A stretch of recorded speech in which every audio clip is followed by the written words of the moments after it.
Presiden Ekuador Daniel Noboa tengah menghadapi gejolak keamanan di negara yang dipimpinnya karena ulah kartel narkoba.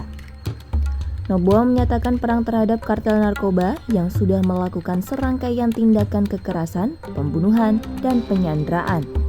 Untuk melancarkan upayanya, Noboa pada Kamis 11 Januari 2024 memaparkan rencananya membangun 2 penjara berkeamanan tinggi. Lalu, bagaimana sosok Daniel Noboa yang menyatakan perang terhadap kartel narkoba?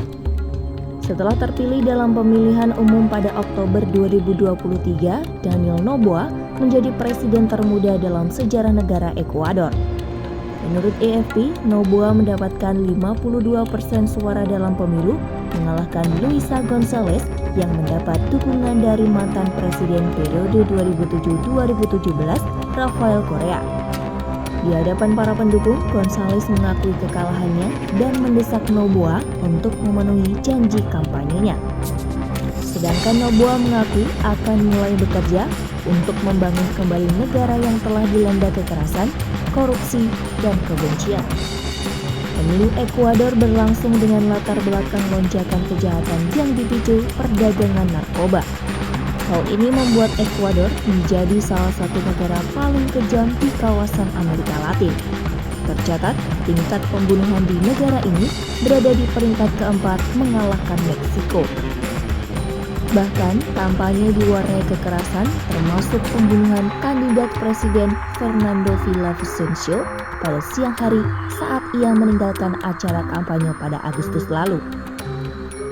Bahkan pemerintah Amerika Serikat menawarkan hadiah $5 juta untuk setiap informasi yang mengarah pada penangkapan atau hukuman terhadap pembunuhan Villavicencio. Daniel Noboa berhasil masuk putaran kedua pada Agustus 2023. Padahal sebelumnya, sang ayah, yakni Alvaro Noboa, telah 5 kali menjadi kandidat presiden namun tak pernah membuahkan hasil. Berusia 35 tahun, Daniel Noboa merupakan ahli waris usaha pisang yang telah dibangun sang ayah selama bertahun-tahun. Ayahnya merupakan salah satu orang terkaya di Ekuador.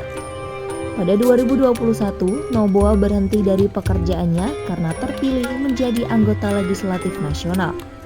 Noboa yang dikenal sebagai sosok yang tenang dan tidak konfrontatif menarik kalangan pemilih yang berusia 19 hingga 29 tahun. Golongan itu merupakan sepertiga dari seluruh pemilih di negara itu. Seorang pemilih, Carla Espinoza, menyebut rakyat Ekuador membutuhkan perdamaian. Noboa merupakan lulusan Harvard Kennedy School Amerika Serikat. Saat maju dalam pemilu, ia memfokuskan kampanye pada penciptaan lapangan kerja dan bidang perekonomian. Ia merekomendasikan pembebasan pajak dan insentif bagi bisnis baru, serta berjanji untuk menarik lebih banyak investasi asing. Terkait maraknya kejahatan, Noboa mengusulkan untuk menempatkan penjahat paling kejam di kapal penjara yang berada di lepas pantai Pasifik Ekuador. Ia juga menyarankan untuk meningkatkan pasukan militer di perbatasan dan pantai yang menjadi lokasi perdagangan kokain. Selain itu, Noboa membentuk unit intelijen yang memberantas sejumlah geng-geng kriminal dan memasok senjata taktis kepada pasukan keamanan. Noboa yang dilantik pada 25 November 2023 hanya akan memerintah selama 17 bulan, yakni hingga Mei 2025. Noboa mengisi jabatan presiden menggantikan Guillermo Lasso yang membubarkan Kongres pada Mei 2023. Lasso menyerukan pemilihan presiden dan legislatif secara cepat. Menurut sejumlah analis, Noboa akan menghadapi perjuangan yang berat mengatasi masalah Ekuador karena sedikitnya pengalaman politik. Apalagi, ia harus memperbaiki kinerja ekonomi yang buruk dengan masa jabatan yang terbatas. Meski berakhir pada Mei 2025, Daniel Noboa masih dapat mencalonkan diri untuk masa jabatan kedua.